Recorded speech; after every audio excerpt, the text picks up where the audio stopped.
So, the big news this week. The big news this week. Let's transition into our next main topic, which we're going to talk about. Our main topic is Marvel's Loki series. And for those of you who have not seen Loki, definite spoiler warnings. Make sure if you don't want it spoiled for you, at least this week's episode, you need to tune out now. Go, get off of the stream.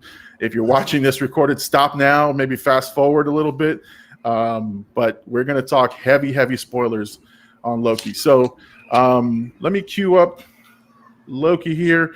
AD, what are your thoughts so far on the series?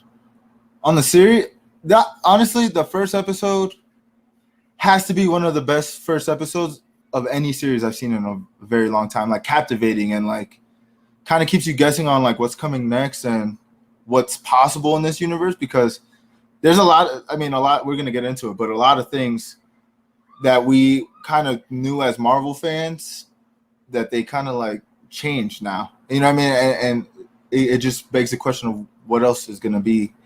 We thought was prevalent and like very much alive in this universe. We could find out that it doesn't really mean as much as we thought. Well, and that's what I said in my non-spoiler review, is that there's a danger here that they're biting off a lot more than they can chew. It's very ambitious. It's huge. The subjects that they're going to tackle and the way they're going to weave in the next series of movies is going to be great, but there is a possibility that they trip over before they score the touchdown, they're going to trip over the line. But I agree with you. It's one of the better first opening episodes that I've seen in a very long time. WandaVision was slow to start, slow on the uptake, and so you had to wait for the big payoffs. They were still entertaining. I just didn't get the concept at first, but now in a rewatch, I get it.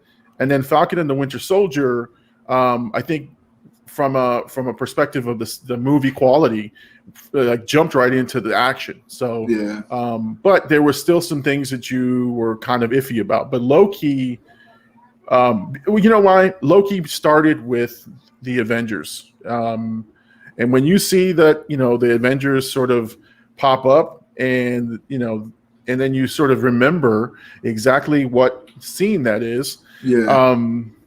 This is the opening shot of the episode, and so there is a quality and there's something there that is built in. So you didn't have to do a whole lot of remembering.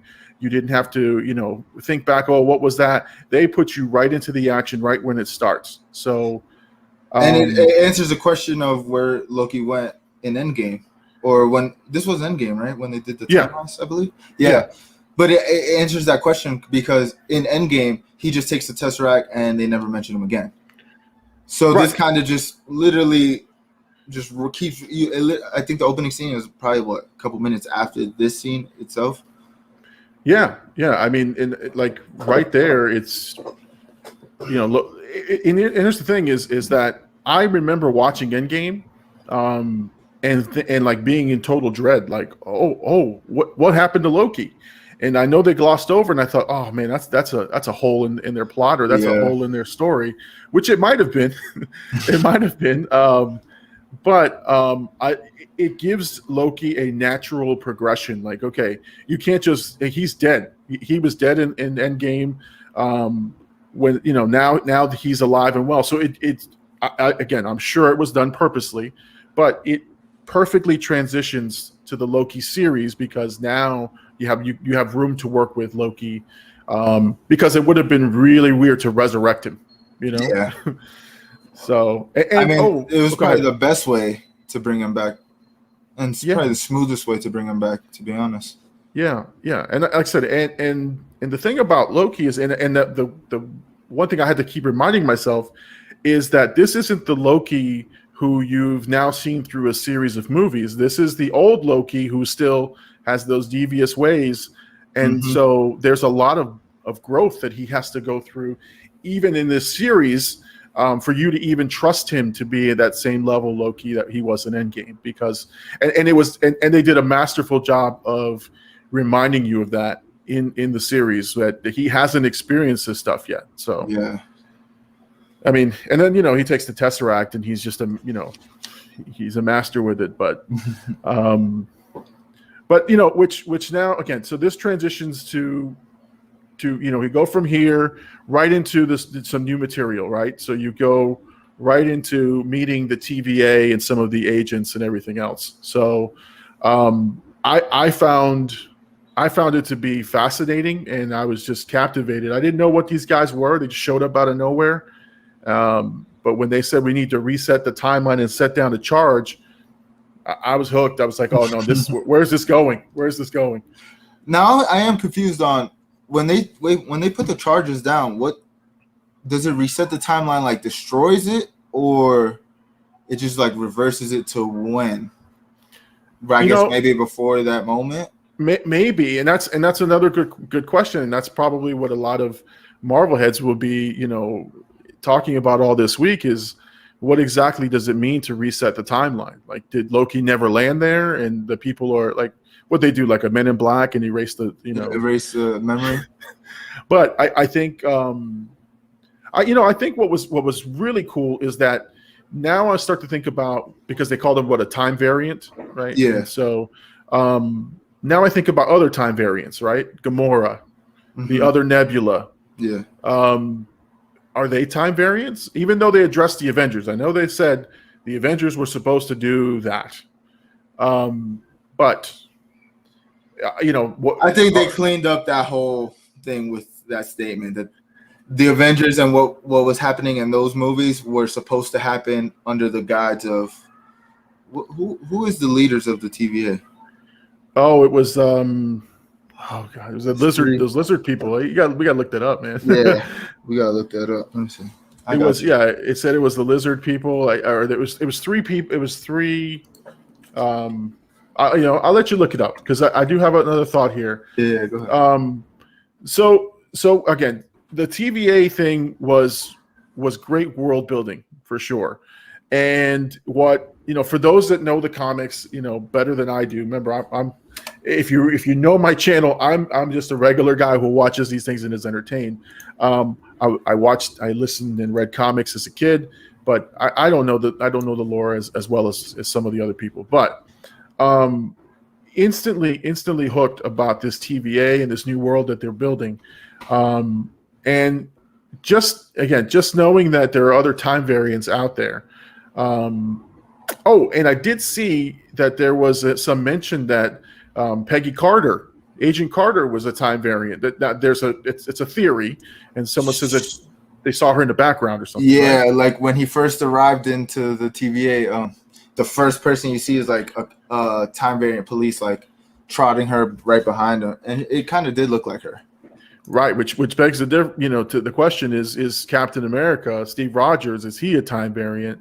And is that why she got caught? Man, you could go 100 million directions with this thing. Yeah, which is what I was afraid of. Right, it's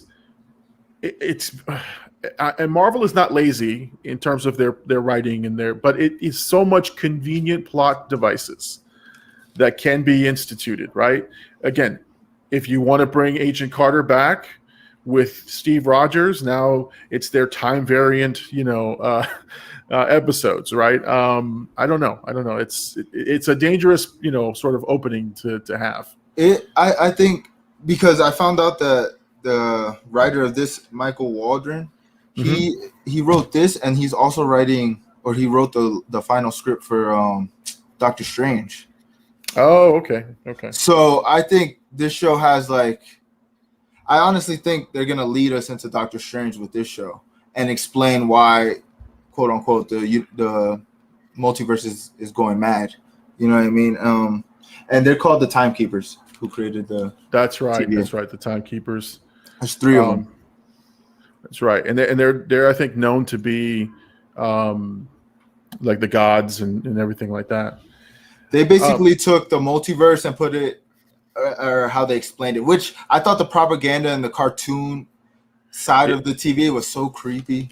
Yeah, but like it was. It was really well, but it was creepy. I was like, I would be terrified if I was, because they're arresting you, and then exactly.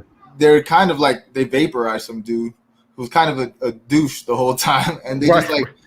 I'm curious as to where, like, what happened, because they said the same thing. They reset him.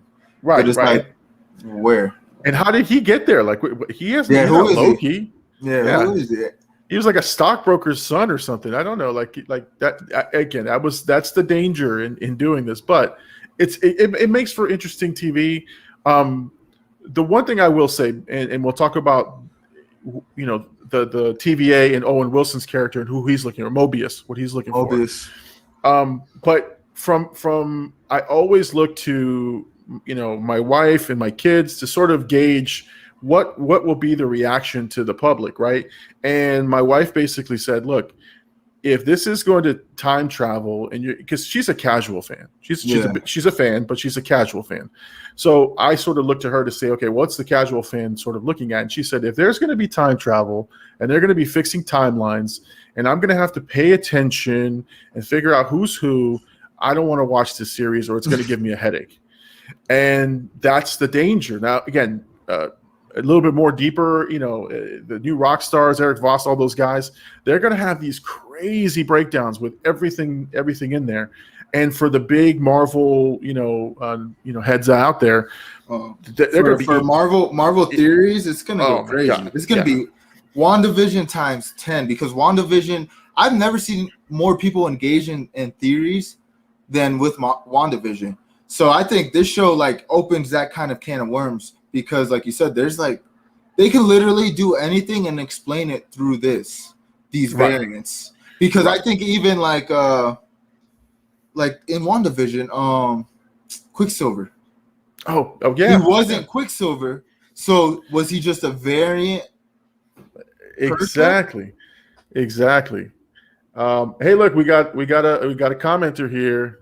Berto Garcia is talking about it's fire. Berto. Berto. All right. Yeah. Hey, we appreciate the love, Berto. That's what we're talking about. We're engaging with our people. So any comments you have along the way, let us know. But yeah, you have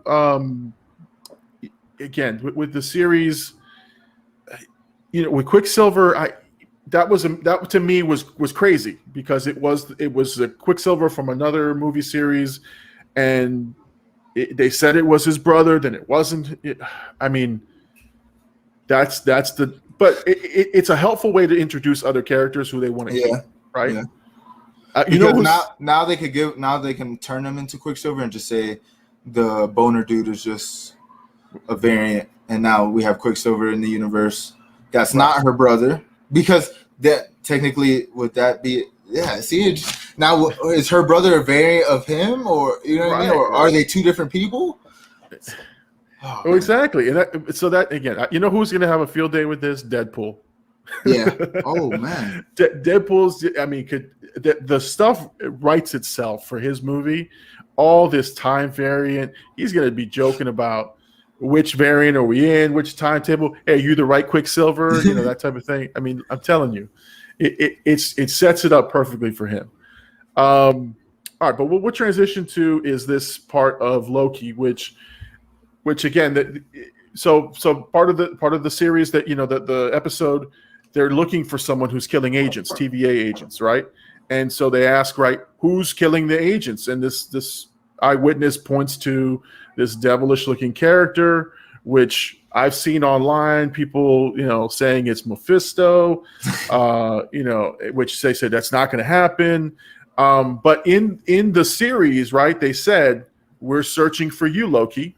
Yeah. And so is that what Loki's looks like, that evil Loki? And this is so I think it's just a representation of the horns. Right. That's what I do think, because there is going to be a variant Loki that I believe is like a president of some sorts, and he wears that old style crown as like I'm guessing like his crown. Yeah. So I'm thinking that's what it is. But like you said, the big reveal of the show was that they're using this Loki to find an even worse version of Loki, I guess. Right, a more evil version, and that evil version Loki is stealing the reset, which begs the question: what do they really do?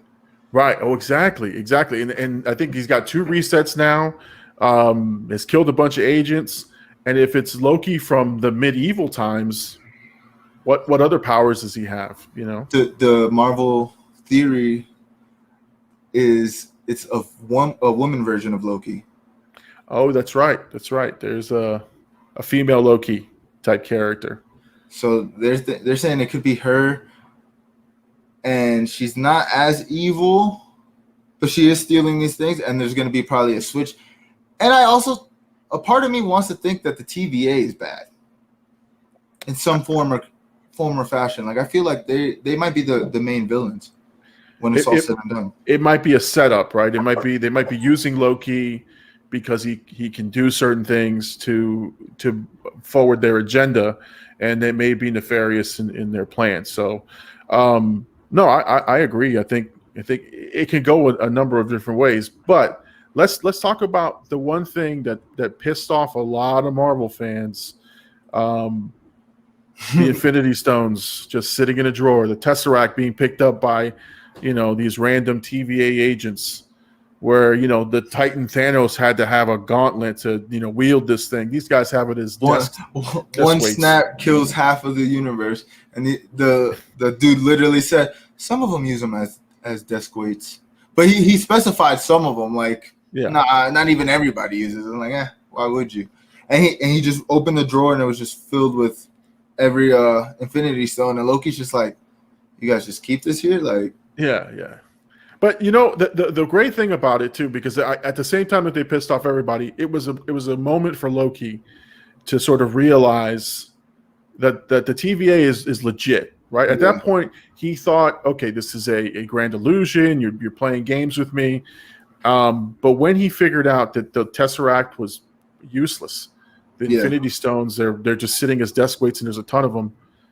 All magic is useless in the TVA, by the way. We didn't specify that. But yeah, and Loki definitely tried to use his tricks, couldn't get out of it. He was like, I think he was still, kind of like trying to find his way out, weasel his way out, and he kind of does in a part of it. But you're right. At this moment, he did like realize how insignificant everything was that he thought this whole time. Right. Which led to like one of my favorite scenes was him and Owen Wilson in the just like going through his life, and like it was great acting. I mean, you can see in his face the realization that he wasn't a very good guy. And then I think Owen Wilson's character Mobius made him say, like, why do you do this? And it was just a grand illusion. He just wants the illusion to be real, and so that he can, I think he's got it's more psychological, right? It's more trust issues. He's the adopted, frost giant son, that type of thing. But again, that's the great thing about this show. And so I think for people who love the show and think that these Infinity Stone scene pissed them off, I think you just have to be patient and see what becomes of it. Now, if they leave it at that the Infinity Stones are just, props, right, relegated to the TVA's using, then then you have every right to be pissed off. But I think Marvel's smart enough not to just throw away all the lore that they've built up to this point about the significance of these stones. Yeah.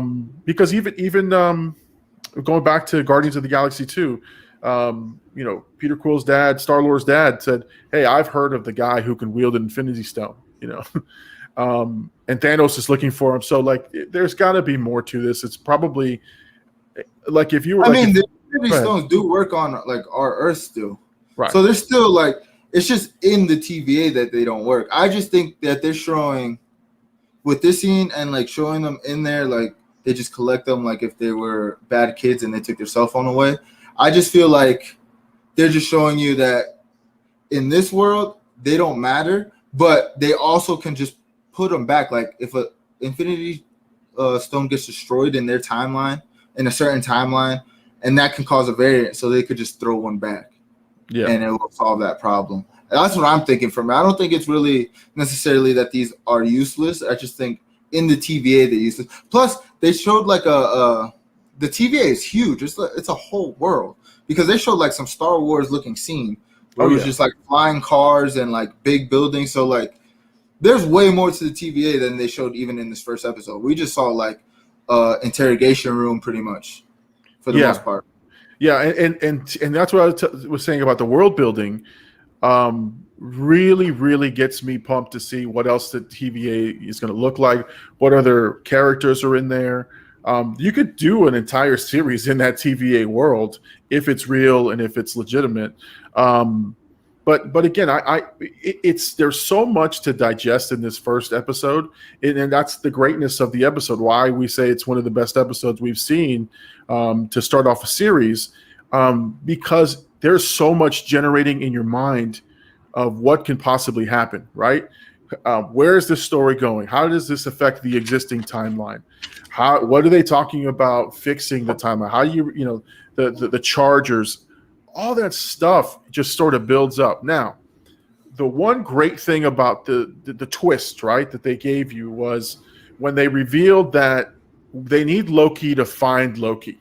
And so there was this nice scene, and I'll put the image of that scene right at the end, an ominous-looking character who's in the fire, and we're led to believe, based on the direction and the way that the thing was going, that is the Loki that they're looking for. But it was kind of a brutal scene as well. I mean, she killed like 5 of the agents with that fire. Right, and lit them on fire, right? Like alive. Like way to go, Disney Plus Family Entertainment. We're lighting people on fire. But if you know Star Wars, they light people on fire all the time, so anyway, but no, but this is the greatness of this particular series, and this episode is the cliffhanger at the end.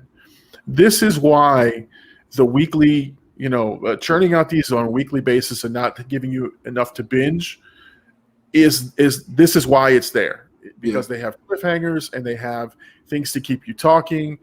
Content generators like us, people like us who want to talk about something on a Sunday, it gives us. Now we got 6 weeks of this. Right. And so segue to our thing. We're going to do 6 weeks of this. Like we're going to, after every episode on a Sunday, we'll try to meet up and say, hey, let's talk about the episode and break it down. And I think we're going to see some crazy, crazy stuff. Yeah. But again, this is why this works. If they didn't have these cliffhangers, if there wasn't an interest in and I think they knew that. I think they knew the fan base has an interest in creating theories and talking about what's next. So it gives that buzz again, that water cooler buzz. If in the old, olden times prior to streaming, right? That was the way that a show kept or grew its fan base. Yeah. Is at the end of an episode or a series, like a long time ago, Survivor, right? When it first came out. Now they've got like 30-something seasons. But when Survivor first came out, that's all you would talk about. Yeah. All week long at the water cooler or with your friends at school or whatever. Hey, you see such and such got taken out. Oh, I can't wait till next week. Same thing with Loki. It's like when I saw this image and then they went to the credits. Yeah, I was like, no, come on, we got no. And then I knew what I had to do. I was like, I got to do a reaction on this stuff. This is amazing. And they gave us an hour this episode because it's very inconsistent on the other shows of like how much. But that goes to what we were talking about last week. Scheduled TV, like as dope as it is to have Netflix and we can binge a whole season of something. I think scheduled TV trumps everything because it gets like you said, everybody talking, it gets the internet talking, it gets people engaged with it, and it just makes the ride that much. You know what I mean? You go along with the story as opposed to just finishing the story in one day and then moving on the next. You know what I mean? 2 weeks later, you don't even talk about it. But for 6 weeks, we're gonna have conversation. We're gonna throw ideas at each other and like you said, create content. Scheduled TV is definitely the way to go, and they're doing it right with like these Disney Plus series, especially because they're leading into like that. This is something that's never really been done before, where it's like multiple shows leading up to multiple movies that all connect. You know what I mean? Like they're really expanding the universe with these shows, and I mean they haven't missed yet, to be honest. And and Loki's what, 6 episodes? So it's like it's a 6-hour movie essentially. which you can't do. It would have been, part 1 and part 2, stuff like that. But you're right. The world building that they can do, the filling in the blanks, the feeding the and what I love about Marvel stuff is that even if you don't watch the Loki series, right? I'm sure you can hop right into Black Widow. You can hop right into Doctor Strange, Madness of Multiverse. You can do all this. You can pop right in, and they're not going to let you be lost. No. I think the only time you were a little lost if you weren't paying attention were Infinity War and Endgame. Yeah. And but that was the culmination of just 10 years of movies. Every story they told. Right. And even then, like, if you just half paid attention, you'd see the severity and the weight of how big these moments were. So even if you were a casual fan, didn't know anything about any other movie, you'd still be in the moment. So yeah. But I love this because, again, it gives something for the passionate Marvel fan who wants to know more and do more world building. It's just, what I the way I see it is, Star Wars missed its opportunity. Like, Star Wars had so much time in between movies. Yeah. And while they were making the new series that they didn't do so well, they could have done these series in between. Like, they missed that boat. Now, Mandalorians fills in the blanks for them, which is great. Obi-Wan Kenobi series. But now you're going way back. Yeah. And so it's still entertaining as hell. But I just think that they missed the opportunity. Now Marvel is capitalizing on this Disney Plus and just running with it. So, all right. So any predictions for the series for, this Wednesday coming up? Anything you think is going to happen? I don't know. I think we're gonna probably by the end of the episode we'll meet the bad Loki, but I think we're gonna go on an adventure and we're probably gonna meet like another version of Loki. You know what I mean? That's not necessary. I think or maybe we could probably meet like a couple versions of Loki before we meet the bad version, and we're probably gonna have to like which one, who's the bad one, because they're all tricksters essentially.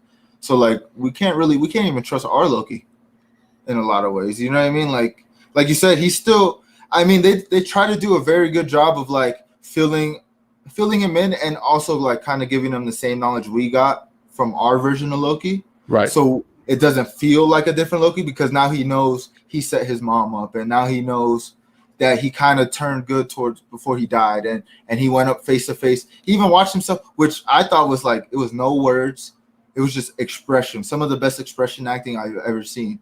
Like, because he watched himself die, and it was just like tears on instant, and like you felt like, damn, like this is how I go. And he was kind of talking about it earlier, how he was like, he wants to rule, and he has goals and stuff, but he sees that his version and like his timeline and how it ends, because even right after he dies is like end tape, right? Which was kind of fucked up. Like, damn.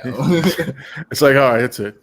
Yeah, but I think that gave him like a good realization of like, maybe it'll give him that he's a good guy or anti-hero maybe, but I also think they're still bad in him. You can't change him off of one day, and it took movies for our version of the Loki to become that guy that stands up to Thanos for, I guess, essentially good, not necessarily good, but you know what I mean. Right, and this would be like a genius move, right? What if Loki figures out how to run the TVA, or how to take these powers in the TVA, and then he becomes the big bad again? But I don't know. He's a beloved character, so I don't know that they'll do that to him. But you never know. This is a different Loki, so this is not the same one that we know. So I'm curious to see where they take the woman Loki. If they introduce her, that's a whole nother. Which she's supposed to be another character in, I think, the Thor movies, and this is going to be a variant of her as Loki. So it's like, what are they doing? Like, that means they could do literally anything. Right, exactly. And so the Multiverse of Madness is going to be just spectacular because they're setting it up so well. Like I said, WandaVision already set the stage for that one. This is just going to put it on steroids. Well, what makes it exciting is that the writer for this is writing that, and if he could do that for one episode and continues it for the next 5, who knows where the Multiverse of Madness, and it's supposed to be a horror movie. Oh man, it's like we're in as Marvel fans, we're in for a big treat the next coming months, like with these shows and these movies that are going to come out. Well, yeah, I think there's four movies this year, 4 or 5 movies, which to me, I'm loving it. I'm eating it up. So, I know Black Widow's ticket sales went on sale, I think today or yesterday. So you can already buy your Black Widow tickets. I'm going to get on it early because I do want to go see it in IMAX. So I will be on that. All right, what I'll do here is, I'll just say, look, if there's anybody watching this on the replay, hit us up in the comments. Let us know what you think about the Loki series so far. What are your favorite moments? What did you think about the Infinity Stones? And who do you think that ominous character is at the very end? All right, that's our Loki discussion. Let's talk about